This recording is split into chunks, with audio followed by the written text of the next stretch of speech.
Hey guys, what is going on? Shy here, and today we're going to be taking a look back at the dungeoneering guide that I started a couple days ago now. The first video I did was Freehold. If you missed that, there's going to be a link in the description below, so you can check that out. If not, you can also wait to the end of the video, and it should pop up at the end.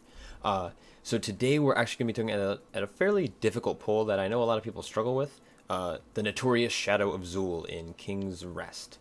Now this mob is only worth a whopping 3.25%, but it will typically be the result in the demise of most of your dungeon runs in this place. A lot of pug groups struggle with this guy.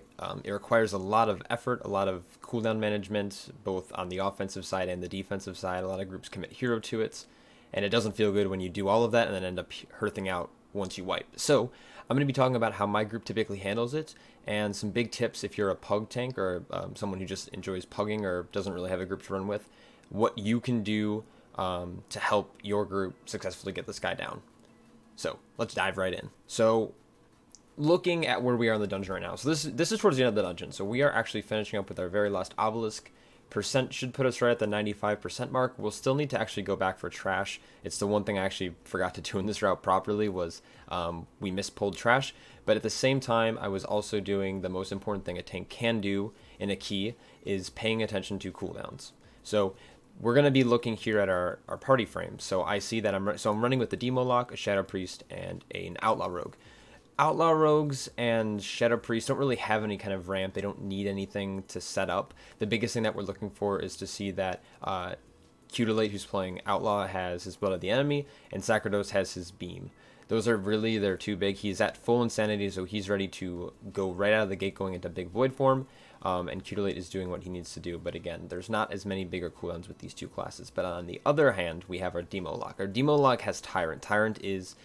a Demo Lock is basically a discount fire mage. They're going to do a lot of damage to pretty much one target. Unlike fire mage, their damage isn't being spread to every mob. So their Tyrant is basically like a combust, but it's only on one target. But that's perfect in this account when we're targeting only one mob, which is Zul. So making sure that this is up and ready to go, along with cooldowns from our Paladin, we should be doing the Shadow of Zul when we have all this up, and Hero is off of cooldown, so we're able to get that in here. Because it's a fortified week, we're opting to use our hero, our last hero of the dungeon, on Zul instead of the last boss, because Zul is going to be the one that's going to be a little bit harder to get down, or a little bit more catastrophic if we wipe here. So we're going to use Hero on Zul, and just blast the last boss. So what we are doing here is paying attention to cooldowns, seeing what's coming up. Tyrant is coming up, so I'm... Pika, who's playing Locke, is setting up on Void Weaver here. So we are going to look at what he's doing.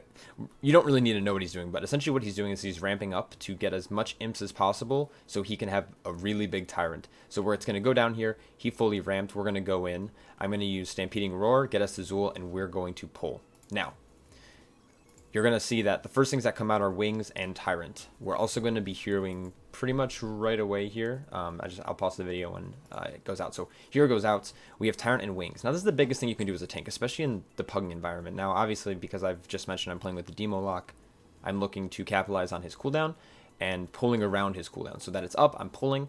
But because I'm a tank, whether I'm in, Egg's group all the time or I'm pugging and Egg is, the Paladin's the pug healer, as a tank, you want to pay attention to what cooldowns are being used. You don't really want to overlap. Tanks are pretty self-sustained, especially with corruption right now, and healers can do a lot of throughput with the cooldowns that they're given in most circumstances.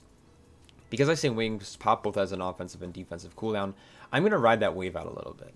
I'm not going to be using a whole lot here. I did use Psyche Shell right off the bat to mitigate that very first hit, because again, Guardian Druids are very squishy at the start of pulls, though we also don't have much we can do here. All his damage that he's going to be doing, Shadow of Zul is going to be doing, is both the Shadow Barrage and the Dark Revelation are all magical damage. It's shadow damage. So there's not much we can do to mitigate. We're really going to be relying on healer cooldowns, healer externals, our own DRs, and our self-healing.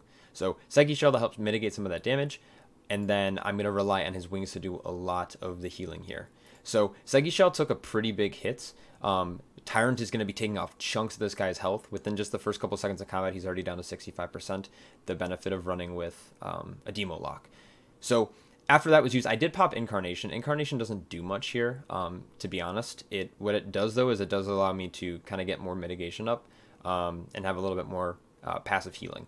So I popped in card more as an offensive here, and I'm really trying to ride it out. So Egg popped Bubble just so he can continue doing throughput and he doesn't have to worry about his own health, because there's a lot of damage going out. This pool that has to be soaked, we actually got 2 ticks of it, which is very bad. So you saw the group dip pretty low here if we go back a little bit. So this is the start of the pool again after Psyche Shell goes out. As soon as that pool pops up, our group's going to take a lot of damage. So the healer being aware of what they need to do, because I saw Bubble being popped, I knew that I knew that he still had me. See how we all did pretty low, especially with the Grievous is starting to tick. He bubbles, so I'm still sitting. I'm still sitting on both Survival Instinct charges, and I just used my very first Frenzy charge there.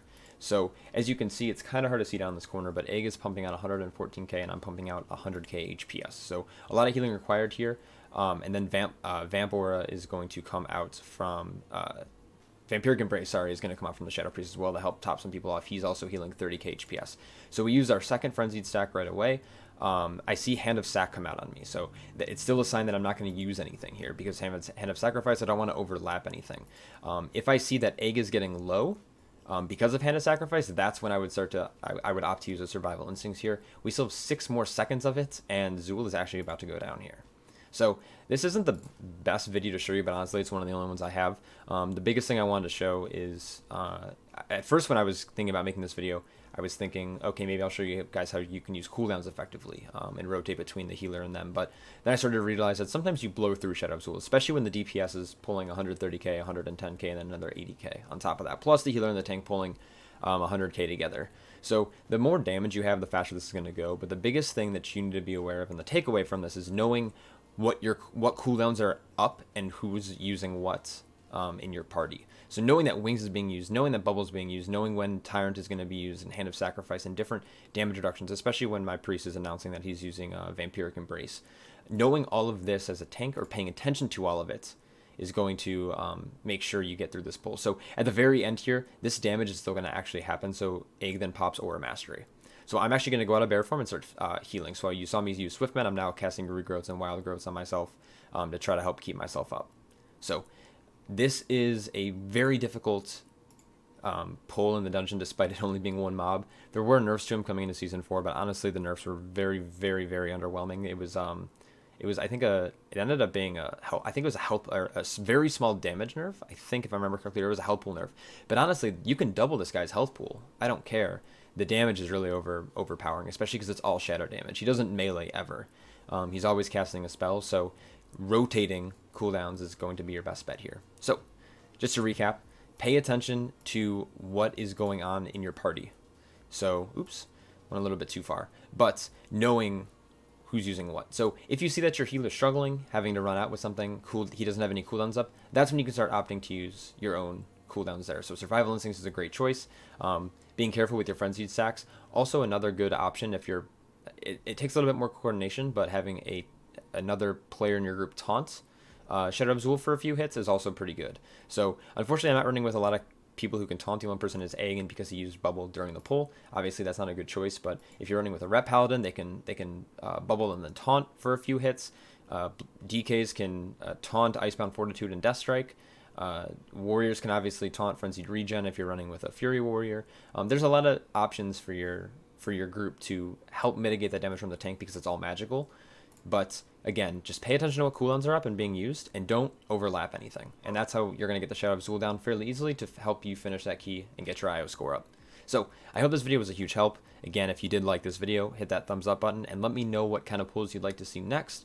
I plan on jumping around a few different dungeons, but if you'd like more of a strict dungeon guide, I'd be more than happy to do that. I hope you guys are staying healthy, and I will catch you guys in the next one. Take care.